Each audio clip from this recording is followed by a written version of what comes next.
lusanyufu aye waliwo n'oli ayinza okubeera nga alina etuyita sinking attitude. Sinking attitude oyo abeera ne character ngeri very negative. Ebya Uganda byagala embawulira ebya Uganda kino Uganda kyaffe ekisi kyaffe kino that's already ebintu ebimubulira ku redio ebyo tewali tebisoboka ebiba balimba programu nejja ya gavumenti parish development model emyoga ebyo bya gavumenti tebikola ki tebikola already alina ki negative attitude. Kakati olwokuba alina negative attitude even fails to pick on a program esobola okukola ki muyamba. Baana bange, don't give the negative attitude. Think positively. Always think that you're going to, things will work out. Newankubadde oba ozeeyeka muzeeyi leero si musanyufu. Think positive. Tomanya ayinza okuba nga agenzeeyo okunoonya sente nezikola ki nezigaana.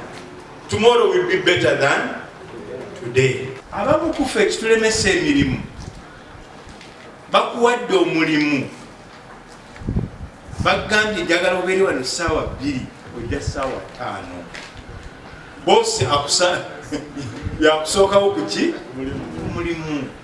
What is your humility and humanness? Simanyi oba bino mubiraba ogenda mu office nosanga omwana bamuwadde omulimu kyokka ssaawa 2 ali ku WhatsApp customers ze naye yali ku ki WhatsApp. Enkya bosi bwamugoba gagati ewaffe byagaana bamupakola ki batuwalana olabikale olabye omulimu nate nakagufuna omusajja yageze okukola ki no humanity senga yandoga yandulira ku siga. So if you are going to succeed in life, find your talent. We are not all the same. Tobuukira oli wakola ki wabuukire tolaba oli kyokola noga ekyo nange kirina okukola ki kola kuba Katonda yatutonda abanjawulo. Didn't I tell you God created us different? We have different talents. Discover what your talent is. Nobody will discover that talent for you. It's you gwe wennyini gw'olina okwezuula kiki ensobola okukola gw'olina okukola ki okwezuula. Kati bweweezuula noga kino kyensobola okukola kiteekemu omutima. Determine. Be determined to do it and concentrate on it. Work hard. Teri byakumukeeka.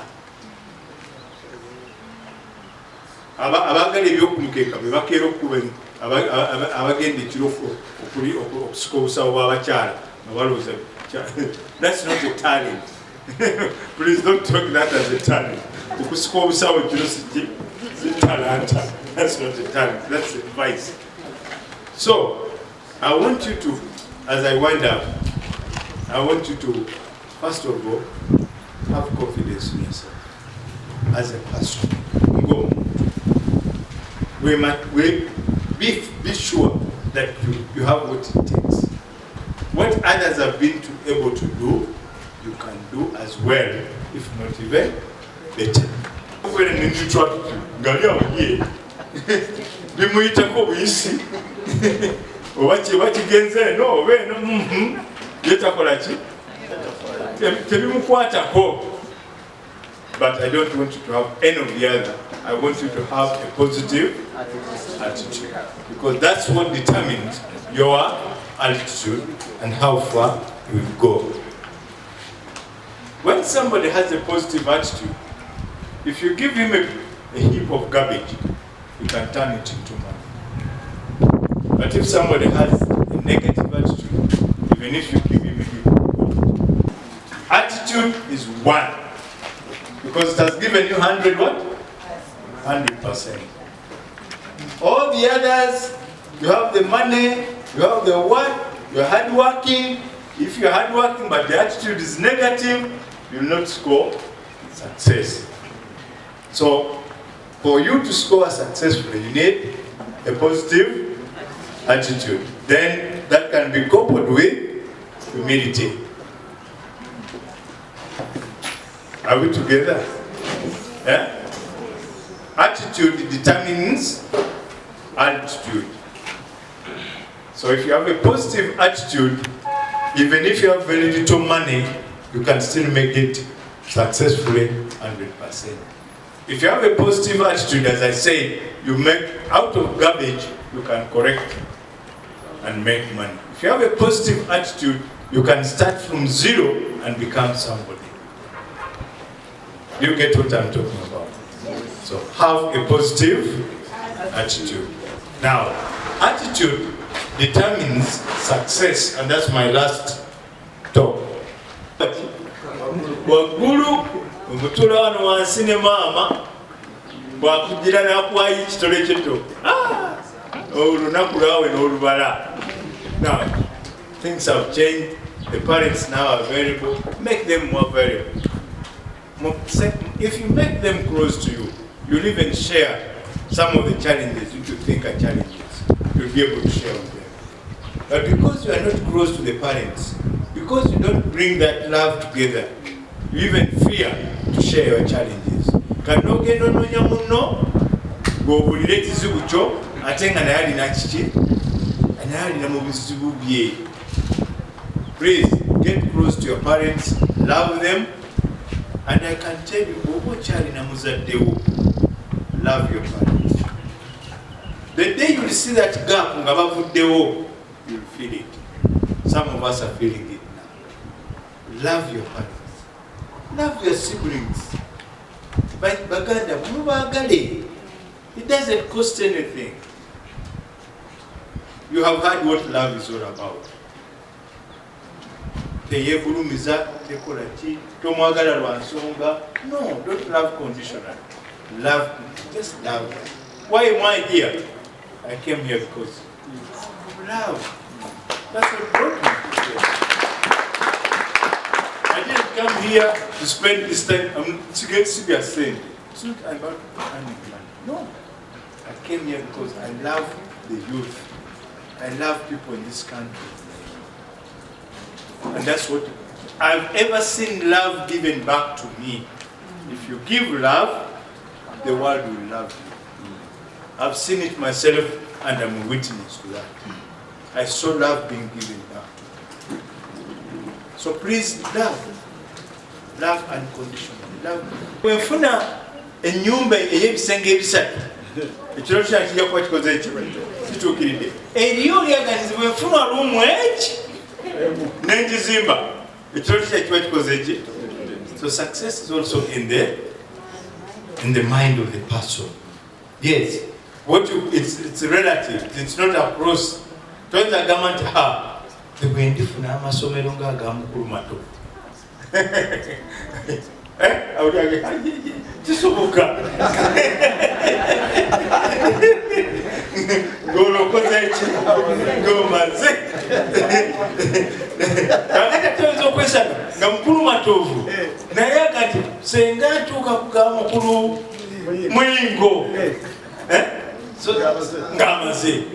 So you can be successful at your own level, and you don't have to look at how others have scored.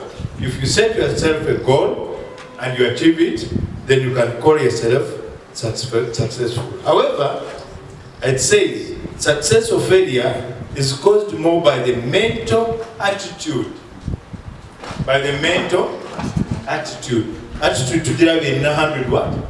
% by your mental attitude. Now, if you think you will not succeed, then you will not succeed. It says if you think you are beaten, then you are. If you sit on on those runners, and he goes on that start line, and his mind is that I'm not going to win, you will not do what? You will not win. But if you are determined to win, you will win. If you are determined not to win, then you will stay down. So it goes back to the mental attitude. So success is everyone is a way you can succeed. For example, you may say, Nemmala nyingira amagye nenfuuka jeno naye wali aganize bwe nyingira nembeera kopolo awo makoze eki. Yes, so it's in the mental attitude, and each one of you, each one of us can be successful in our own way. So somebody said, if you think you are beaten, you are. If you think you dare not, then you don't. If you like to win, but you think you can't, then it's almost certain that you will not win. One of the persons said, if you conclude that you are going to fail, because you are handicapped, or because you are black, or because you are what you are, because of the tribe you are in, then you will fail. That's what I was telling you in the beginning. Era bijja kukola ki? Bijja gaana. Naye bw'ogamba nti tewali kiriŋŋaana kukola kutuukiriza kiki? Kirooto kyange. Ojja kituukiriza. So just have that determination. It will mean you have succeeded. Olina okuba ng'okola nnyo. Hard work. You must work hard. If your goal, for example, your success goal which you are looking at is to get to score 4 in senior 4. I don't know whether it's in senior 4. 8 in senior 4. If that's your goal, you can't sit down, never know what in love, never know what in nainga tokoze, and you are not working hard, you will not get that goal. Are we together? If you don't discover your talent, chichomanyi, chicholinamu okumanya, fenna tetwenkana. You understand? We are not all the same. Me, I'm a military person. Mkulu kanoni waswa mubulizi wanjiri. That is his what? His talent. Buli omu kuffe Katonda yatuwa talanta. Mwema story ya talanta, ya talent in the Bible? Yeah? Buli omu Katonda yamuwaki. You know that parable of the talent. Naye bw'obanga talent yo ogirina n'ogituulira, n'ogamba n'obeera ng'olyaga nti nagiziika muki mutaka, then you cannot be successful. Does anybody remember Cheptegei? Do you remember the first time when he ran in Kololo? Does anybody remember that incident? Cheptegei, the first time he ran, he had his talent.